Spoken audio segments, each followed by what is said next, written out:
Hi, my name is Chris. I'm the dive supervisor here at Lady Elliot Island, and I've been here for nearly 3 years.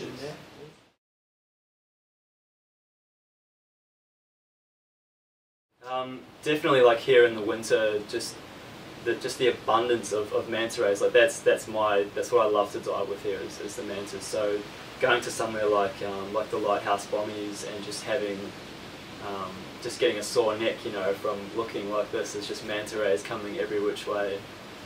Cleaning, you know, courting, just following each other around, sort of almost like dancing with each other.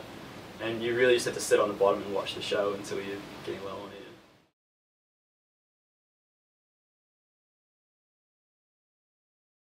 Definitely the manta rays, because that's like an all year round thing. So like that's the main draw card for me is getting to dive with them. But you know, like turtles, everyone wants to see turtles. We have 3 different kinds here. There's the greens, of course, like the most common. We've got loggerheads as well, and hawksbills. Lots of different kinds of sharks.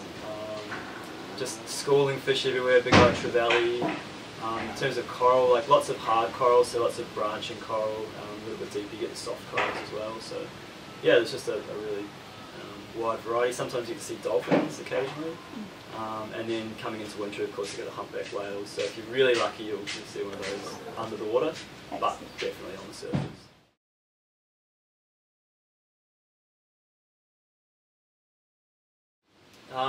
They're basically just trying to find out as much information as they can. Like the manta rays, there's really not a lot known about them, like how they migrate, whether there's just one population on the east coast or whether they move around a lot.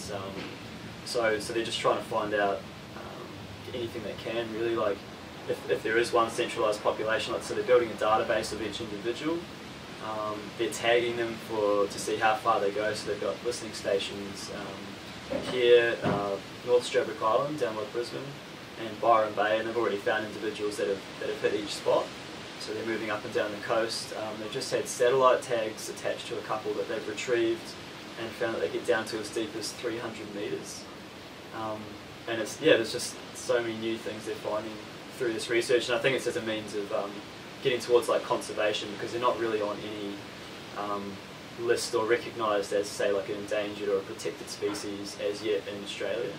And it'd be really good if we can get them on that, because at the moment in other places in the Pacific region, they're being targeted for their gill rakers, for traditional medicines and things like that, and sort of leaning towards the fact that there might be like a localised population, and if that's the case, fishing like that will just decimate them. They won't come back from it.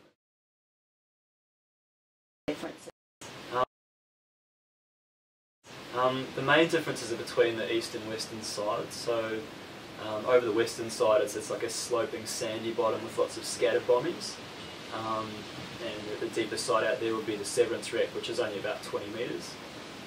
And then you've got the eastern side, which is like a ledge, so it doesn't really slope down. It sort of starts at about 14 metres, and then it drops down a little wall to, say, your low 20s, and then edges out to the shelf like a few miles away. So yeah, really different. Like the eastern side with the ledge is just all corals, virtually no sand, and so sort of fewer manta rays over there because there's not as many cleaning stations. They tend to favour the side with the scattered bommies and the cleaning stations with the little fish that, you know, they live on the bommies, so they'll circle the bommies and get cleaned.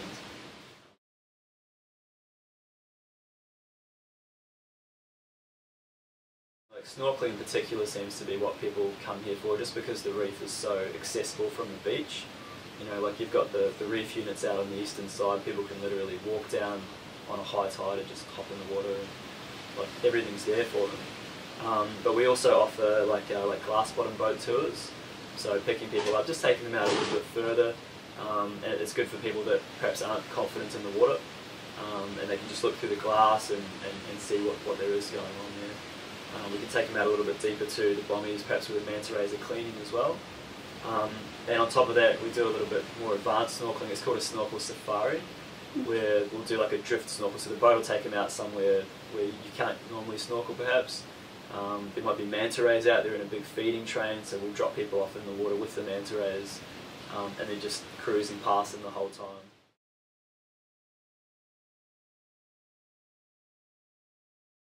It's more of a family environment here. Like a lot of places that I've worked at, it's really full on. You know, you don't get as much time to spend with the guests as you'd like. So here, you know, we get to spend that extra time, especially during the discovery dives. Spend a little bit extra time with people, getting them comfortable in the water, and then, you know, taking them out and just showing them what there is to offer. And we can socialise with them at the end of the day. You know, just have a beer and talk about what we've seen, and it's just more of a personal experience here, I think.